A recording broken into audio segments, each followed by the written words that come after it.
les Occidentaux justifient leur action, Damas et Moscou protestent. C'est le président américain qui a annoncé les représailles à l'attaque chimique présumée menée la semaine dernière à Douma en Syrie, vendredi soir, depuis la Maison-Blanche. Il a dénoncé les attaques chimiques monstrueuses menées par le régime de Damas. Il a promis que l'opération durerait aussi longtemps qu'il le faudra. Donald Trump a mis en garde l'Iran et la Russie, qui ont déployé des milliers d'hommes et du matériel pour aider Bachar al-Assad à reconquérir le pays, contre leur lien avec la Syrie. Trump a exhorté Moscou à quitter la voie sinistre du soutien à Assad. Il a affirmé que la Russie a trahi ses promesses sur l'élimination des armes chimiques.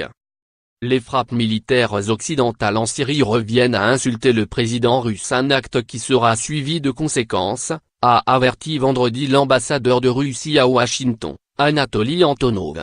Nous avions averti que de telles actions appelleraient des conséquences, a écrit le diplomate dans un communiqué.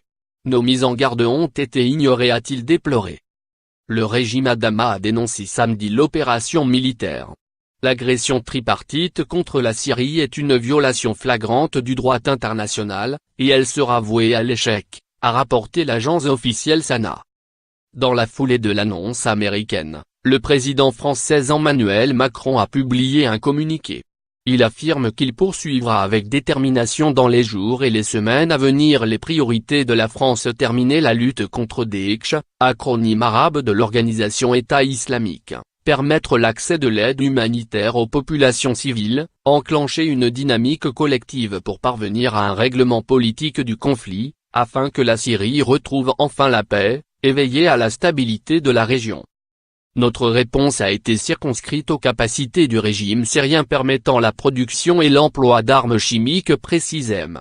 Macron, qui juge que la responsabilité du régime syrien dans une attaque chimique le 7 avril à Douma ne fait aucun doute et que la ligne rouge fixée par la France en mai 2017 a été franchie.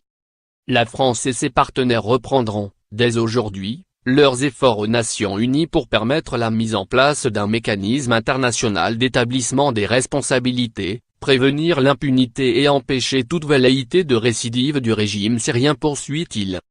La première ministre britannique Theresa May a assuré également qu'il n'y a pas d'alternative à l'usage de la force pour dégrader et empêcher le recours à des armes chimiques par le régime syrien dans un communiqué. Nous avons cherché tous les recours diplomatiques, ajoute-t-elle, mais nos efforts ont été constamment déjoués. Elle accuse Damas d'avoir recours à des armes chimiques contre son propre peuple de la manière la plus cruelle et la plus odieuse qui soit.